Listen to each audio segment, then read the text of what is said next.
Hi there, welcome to Lecture 5 for ECE220. I hope you're going well. We're at the start of week 5 and I hope you're finding your rhythm as part of what you're doing. You've had the Easter break and I'm sure you're handing in a lot of assessment tasks at the moment, so I hope everything's going well, especially in the build-up to submitting AT2. Now today we're looking at the role of language, and I thought it'd be really good to go over some of the ideas that we've been covering before to do with constructivism, as well as social and personal constructivism, which we've covered in the previous weeks. And we're really looking at the focus of language as part of this process of working with our children. Now, you might remember Vygotsky was central to these ideas of sociocultural theory and the idea that we develop our kids, but really with a large emphasis on the role of adults in the intellectual development of children. So the idea of internalizing the ideas that they're experiencing is a result of their interactions with you and the social world, as we take ideas that we've been presented with and we start to internalize them within ourselves. So Vygotsky states that learning is enhanced by social interaction, and that social learning leads to cognitive development. To say that again, learning is enhanced by social interaction, and that social learning leads to cognitive development. So as we're working in a group with our children, they're learning from each other as part of that process. They're also learning from you. They're also making connections to what they're learning from their families back home, as well as the cultural milieu, cultural group that they're living within as well. Now, learning occurs at that point. It's called the zone of proximal development. That is that point of what a child can do with your help, or and what she can do without guidance. So there is that sweet spot where you're trying to help them go from what they can't do to what they can do with you, as well as to what they can do on their own. So learning is accelerated through interactions with capable others, and that's you in this case. You're the capable other. I'm the capable other when I'm working with you as pre-service teachers, but you're going to be the capable other, the knowledgeable other when you're working with your kids. And scaffolding instruction is an effective way to access the ZPD, the zone of proximal development. So it's really important to understand that there are different ways that we can do scaffolding. So for AT2, hopefully you're getting the idea that we can ask questions of our students that will lead them down the path to enhance what they're thinking, enhance their observing skills, predicting skills, evaluating skills. The way that we ask those questions leads them down this path. The way that we structure the experiences can lead them from one beginning understanding to the next and the next. So for example, in the Air and Flight seminar that we did, so seminar 1B, students were actually able to collect air in a bag and tie it up. So that's our first task, that our students are just have an understanding that air is everywhere in the room around them. The second experience they've got is they've already got a bag full of air. And so we can start to ask them by questioning, well, how do you know that there's air in there? Well, I know because I could squeeze the bag and I could feel it pushing against me. So there's, we're looking at observation skills and explanation kind of skills. And then we can also set up something as simple as a think, pair, share. So students are working together and they're communicating their ideas to each other, their explanations of what's going on, their observations about what they've actually seen or felt or heard in that kind of way. And so those three activities, sequenced in that way, scaffolded in that way, enhance our children's understandings from that first point to the second activity to the third. Okay. So it could be in the way that we ask our questions, it can be the way that we structure the task, the way that we combine those kind of processes, the way that we use interactions with, maybe we read a storybook, or maybe we do something else. There are different ways that scaffolding can be done to support our students. Now, Vygotsky stated that thinking in concepts is not possible in the absence of verbal thinking. What are the ramifications of this statement? So part of this, it really emphasizes the point of verbal thinking. And it's really mindful in terms of what we're talking about today to consider that thinking in concepts is not possible in the absence of verbal thinking. Now, in my mind, I'm not 100% in agreement with this. This Vygotsky, well, it says 1987 there, that's when it was translated, but he wrote in the first half of the 20th century, and that verbal thinking was quite important. But even now we know that adults and children may not necessarily have verbal thinking, but they're able to actually do and learn things in that particular kind of way. But he was really emphasizing the importance of discussion in that way. And Alexander continues it. Children we now know need to talk, to experience a rich diet of spoken language in order to think and to learn. Reading, writing, and number, so reading, writing, and arithmetic, may be acknowledged curriculum basics, but talk is arguably the true foundation of learning. So it's really driving home this point that we're going to need to communicate with our students, to talk to them, to get them to talk to us, and to share their ideas in that social learning, that social constructivist, social cultural theory sort of way. It's a really important idea of expressing ideas, challenging ideas, and renegotiating the ideas that we have, things that we've already learned. So how can you contribute to the development of children's scientific conceptual understanding? So we're talking about science concepts that we talked about in previous weeks. So one example might be the modeling of scientific language and vocabulary during free and directed play, as well as during teachable moments. So I want you to pause me for a second, write down some other ideas, some other ways that you can contribute to the development of children's scientific conceptual understandings. And I'm just going to have a sip of coffee and I'm going to pause you. So have a bit of a think and we'll come back to this in a second. Okay, so hopefully you've had a moment to think about it. So some of the ways that we can do this, some of these you might have already thought of, through observation. So getting our students to just observe other people doing things, whether it's going to be you or other children, through observation, through maybe a YouTube video, if you're observing scientists at work or observing children doing things that are relevant to our students. Instruction from others, to actually direct instruction like what we're doing now. Guided experiences could be part of that, and that's another way of scaffolding that we could have talked about earlier.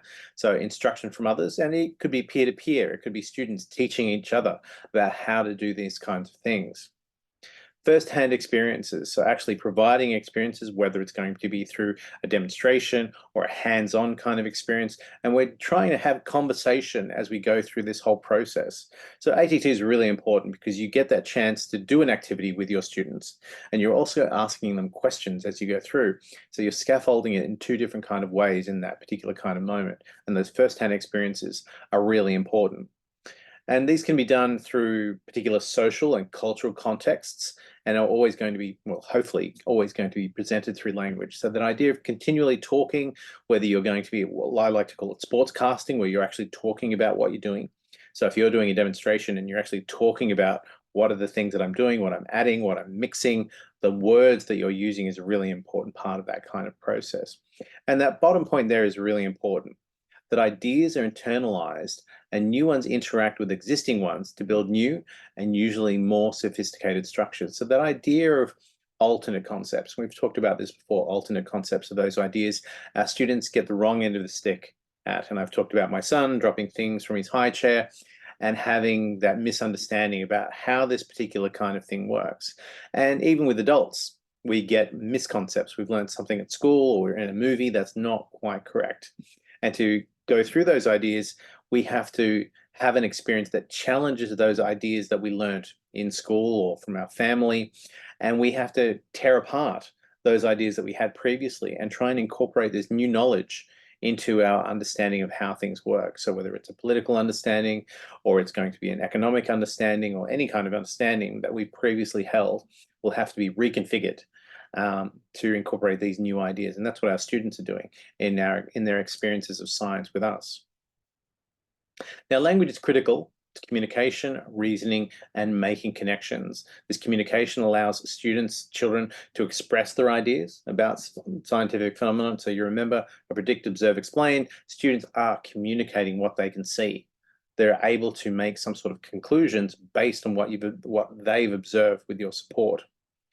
And they're actually going through a reasoning process as they're doing this. So if there's bubbles coming out of it, what conclusion can we make? Well, maybe there's air under the cup, that as I lift it, the bubbles come up. That's a conclusion that I can make from this. So it enables children to draw conclusions, like I've just said, apply classification skills. It allows them to start to put these particular ideas, these are the same thing or the same sorts of things, and these are quite different. And language is part of that kind of process as we're trying to use different words. So, so words are really important. So students will have an idea of what sliding means. So they've gone They've gone down a slide. They know what it's like to go down a slide, what sliding actually means. They may have been at home wearing socks and just sliding down the floorboards at their own house or those kinds of things. They've got an idea of what slide means. And so when you might say to them, well, are you going to roll down the slide? They're like, no, I slide down the slide. I roll a ball, which is a different thing altogether. And so they can start to classify these kind of terms. So we could be talking about different ways of running.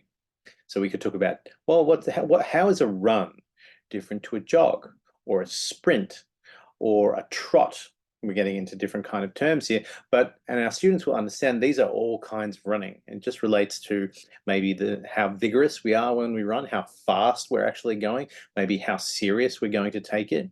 And because they're all types of running, they're going to lump these terms together as different kinds of running. But they're all going to separate these terms because there are different qualities to the way I'm running. Running at a breakneck speed offers a different kind of vibe to it, doesn't it? So language is really important in allowing students to put these ideas together, to classify these ways of thinking. It allows them to explain their thinking, their reasoning, what they thought, whether that's communication to another student or to you as the knowledgeable others. It allows them to justify their answers and solution processes. How can we come up with a solution? How can we come up with an experiment that will test how fast so-and-so can go compared to something else? It allows them to apply patterns and relationships. So patterns and relationships is also related to classification skills. To be the ability to see a pattern in something is their ability to see that these things are related to each other in time or space in that particular kind of way, and draw relationships between the different things that are happening in a scene. And also it allows them to talk things through and start to make sense of their ideas. So their ideas might make sense in their head, but as they start talking about them, they can start to say, okay, this idea breaks down over time because I've not thought about this thing, or I've not taken into account these ideas or these observations that we're going through. Now, children figure out things through reasoning, through communication, like we've just talked about, connecting these ideas and also communicating and representing their ideas. So it could be through a Venn diagram or a table, or lining things up in a particular way like we did in the seminars last week, or the week before, sorry. Whether it's going to be a conventional way, like a scientific way, or if they're going to come up with their own way of representing ideas. I know my son can put things in a row, and I have to stop and think about, well, what's he actually thinking? Why are these lined up in this way? And sometimes it's by size, sometimes by color, shininess, all these things can come into it. And they're going to be using a range of different communication modes. They might use oral, they might talk about what they're thinking, they might do it through a drawing, they might use arrows, they might use gestures or different representations. And we've got to take all these kinds of communications, linguistic and non-linguistic, into our understanding of what our children are going through, what they're experiencing, what they're thinking, how they're processing the ideas that are in front of them. What a child says and how they say it provides teachers with clues to their conceptual understanding. And that's really important. We'll repeat that. So what a child says and how they say it provides teachers with clues to children's conceptual understanding, or lack of it in that case. So I have a family member who's, when she was little, she was about 4, and I asked her what, she said something about photosynthesis. I said, oh, really? That's got to do with photosynthesis. And I was like, that's a pretty big word for a 4-year-old to know. And she's got very high verbal skills. And so I was asking, so what does it mean? What does photosynthesis mean? And she came back to me and said, it means I'm really smart. Okay, so that's interesting. So, and I pushed it because I wanted to see, does she actually know what photosynthesis means, or she's just using the word? She deflected me, as you'll see in that response. And I said, well, what do you think photosynthesis does for this plant? And she says it helps it grow. Okay. So from that, I can conclude that she's got some idea that photosynthesis has to do with a plant growth. But whether she goes to that next step, and it has to do with the sun, and it has to do with chlorophyll and production of energy, is a different kind of thing. But she's got a beginning understanding. And it's always really important to make sure you question a student, not to make them upset or to say, hey, you're wrong, but just the idea that you can get a little bit more information about what they do and what they don't know. So for another example would be students young children will have an idea of what DNA is. They might not know it stands for deoxynucleoribonic acid, or embarrass myself there, but they'll have an idea that DNA means I look like mum or dad in that kind of way. It's got to do with hereditary, but they will be able to say DNA at the right kind of time. What that actually means, they're not so sure about. So it's really important on you it's important for you to actually question them, just to add a couple more questions to get a few more shades about what their understanding of this particular word or this topic can be.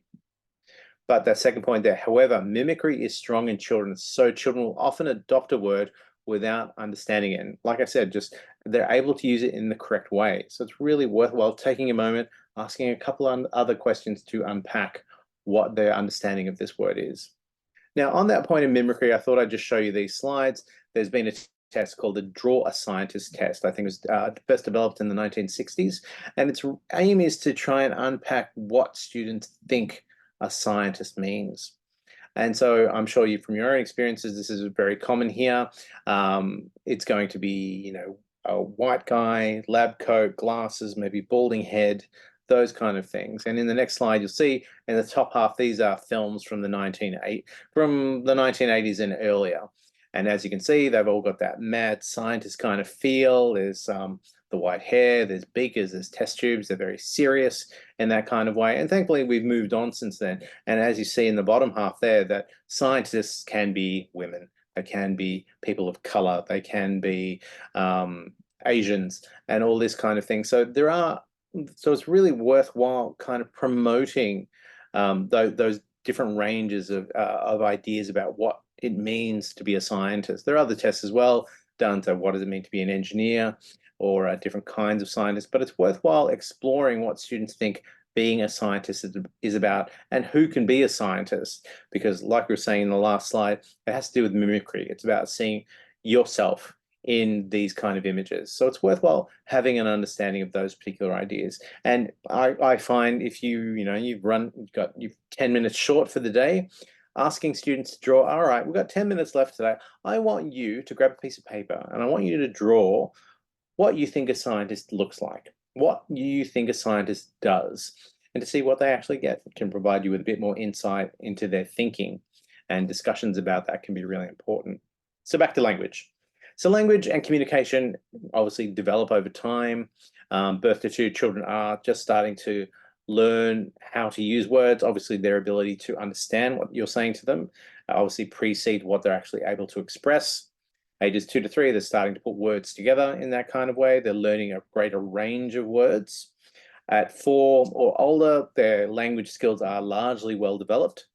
They can say simple sentences. They can have a conversation with adults in that way. And as they are developing, they're picking up more and more vocabulary as they're going through. So it's a good idea to have an idea. It's good to have an idea about what level our students are working at. Now, of course, some students like my son have a language delay. Some students don't talk. Some students will have certain issues that you need to be aware of as you go through. And it's worthwhile having an understanding of what a language delay means for your kids as you're working with them. Now, what teaching strategies can teachers use to enhance learning, to increase communication, to increase understanding of science concepts, as well as science vocabulary as well?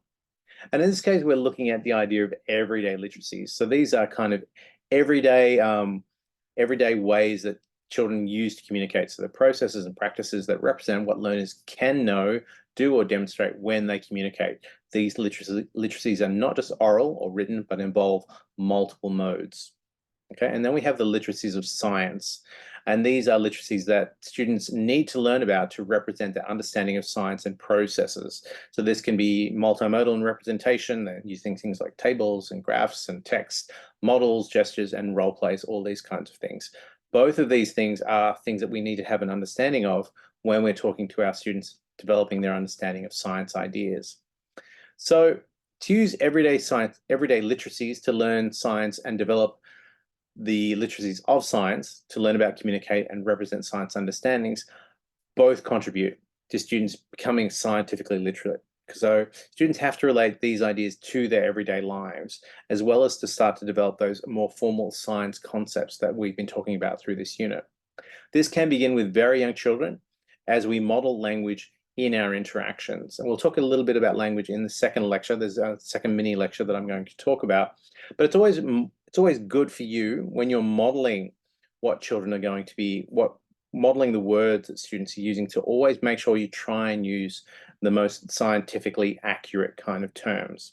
Now, I'm not talking about photosynthesis and DNA and all that kind of stuff. It can be just as simple as roll and break and mix and dissolve. And these are all sciencey chemistry kind of words that students need to understand and relate to those everyday kind of literacies.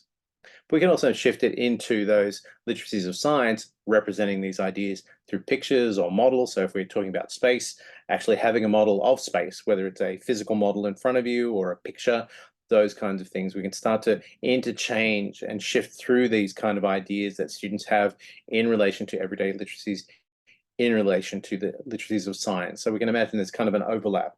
We're trying to allow a student to switch between these different kind of literacies as they go through.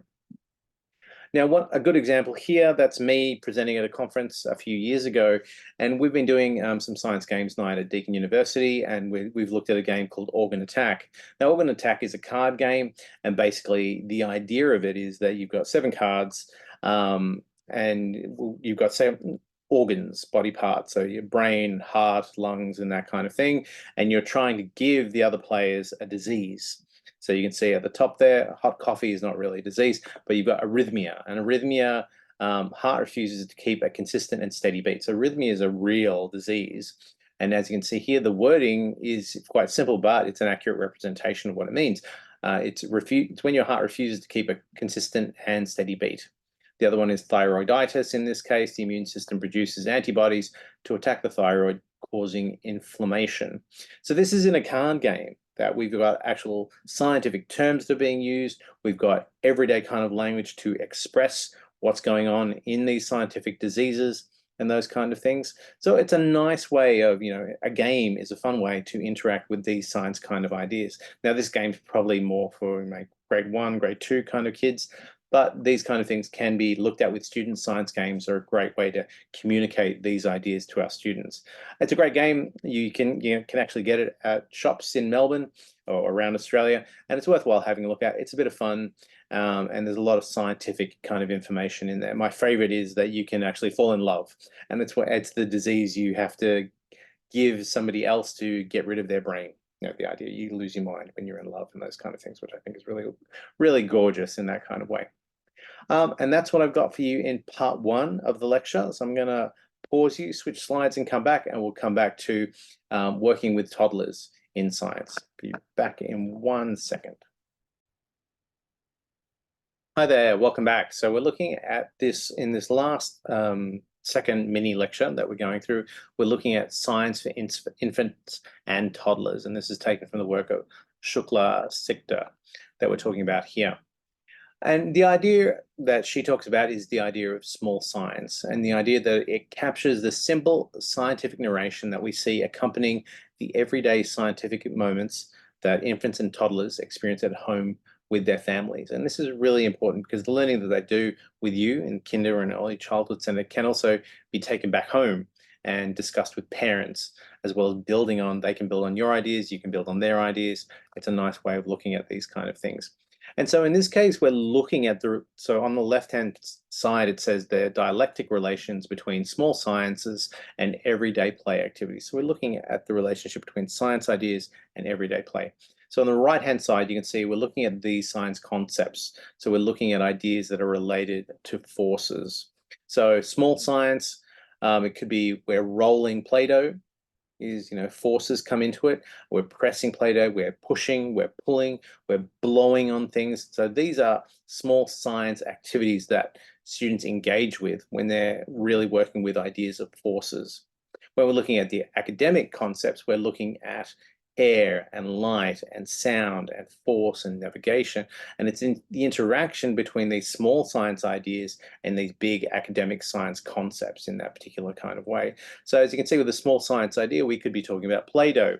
We could be talking about blowing through a straw. We could be looking at splashing of water, all these kinds of things. And they're all about forces in this particular kind of way. But then we take those science concepts and we look at scientific moments, and we're looking at cultural context as well. So we're taking these scientific moments and we're looking at them in different kind of ways. So we're looking at push and pull. We might be looking at it in a playground. We might be looking at it on a swing or seesaws in that kind of way. We might be talking about it in story time or through water play. We might be talking about it at sleep time, the press, how a blanket presses on you, or how you might be able to roll your pillow to make it a bit more comfortable. The preparation of snacks. We could be looking at Play-Doh, like I said, mirror play, drawing, pretend play. So these are all ways that we can engage with everyday activities that toddlers do, and we can start to introduce these scientific moments, those small science ideas, but also their connections to the broader concepts of air, light, and sound, and those kinds of things. So we're developing this everyday activity as a cultural kind of way of looking at it.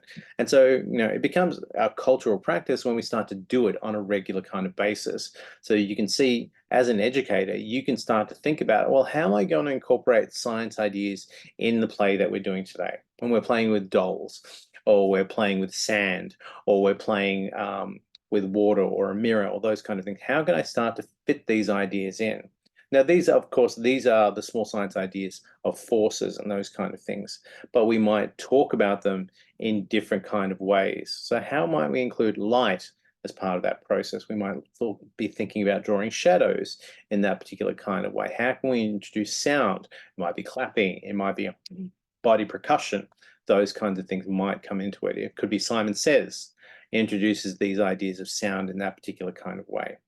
Okay, so these are ways I want you to think about how you can incorporate science into your everyday activities with younger kids who may not be able to express themselves as clearly, 2 to 3 year olds or toddlers, 2 year olds. They don't have that language ability yet, like we talked about in the last lecture, and how we explore those pre-verbal ideas as we're going through. Now, there are multiple ways that we can kind of do this, and these are a number of ways we're going to look at in a sec. So there's multiple possibilities for science: discrete science, embedded science, and counterintuitive science. Whoops, too far. So the multiple possibilities of science is the idea that we can do different things through one activity. There are multiple possibilities for small science to be created through this one event. So an everyday thing could be, our cultural context could be the making of a snack. And so we're doing things like mixing ingredients, we're following instructions, we're cooking, we're looking at the concept of shape. So mixing ingredients, how hard do we mix these kind of things together? We're looking at pressing, rolling, those kind of things. We're looking at the properties of the ingredients that we're looking at. We're cooking, so we're looking at maybe changes of state of matter. What happens when we start to heat up the water, or adding warm milk to something? How does that change hot chocolate and the way it dissolves in that kind of way? So through something as simple as preparation of snacks, we can look at those kind of everyday concepts, and we can start to link them to those broader scientific ideas. Then we have discrete science. So it's when we've got basically one activity that doesn't necessarily go in multiple directions, but allows for science learning to occur at a time. So mirror play could be one thing that we're looking at. And it's also about the identification of body parts in an everyday kind of sense. So whether I'm looking at my teeth, or I'm looking up my nose, or looking at my eye, we can start to talk about aspects of the human body and our sensory systems in that kind of way. So I'm looking at my eye, what happens when I look close? Why is it reversed in a mirror? What happens when I breathe on the glass? Why does it start to fog up? We can start to look at identification of body parts and how that connects to the human body, and what our ears are for, what our eyes are for, what our nose for, what does my hair look like? All these kinds of things can come into it.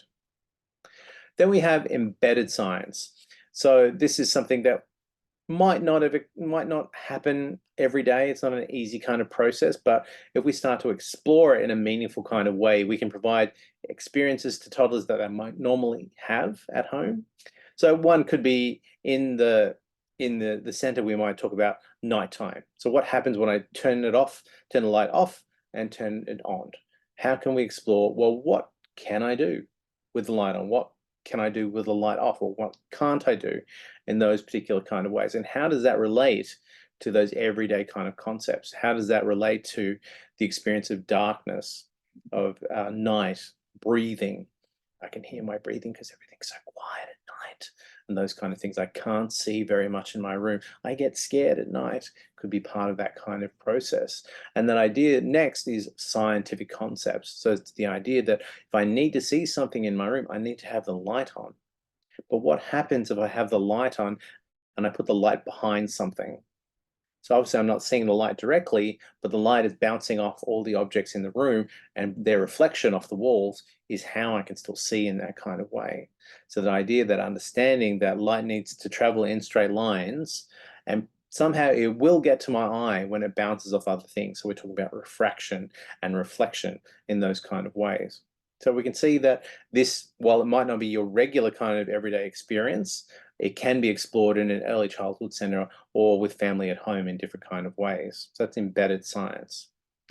And then counterintuitive science. And so this is actually, and these can be harder to find, but these are ideas that are the exact opposite of everyday experiences that have really been developed over time. And we may have particular ideas because how we see the world. You can see historically a geocentric view dominated thinking in our science community. So you may remember from your science that there were times when the planets were going around and Earth was at the center. Whereas now we know that the sun is at the center of the solar system and it rotates in that particular kind of way. The example here is the idea of sunrise and sunset, because we've all got that experience that so that the sun moves in the sky at particular times. But in reality, it's because the Earth is rotating in that particular kind of way. So we get the feeling that the sun is moving across the sky when it's us on the Earth that is rotating in that particular kind of way. And so we can start to talk about what people used to think in that kind of way.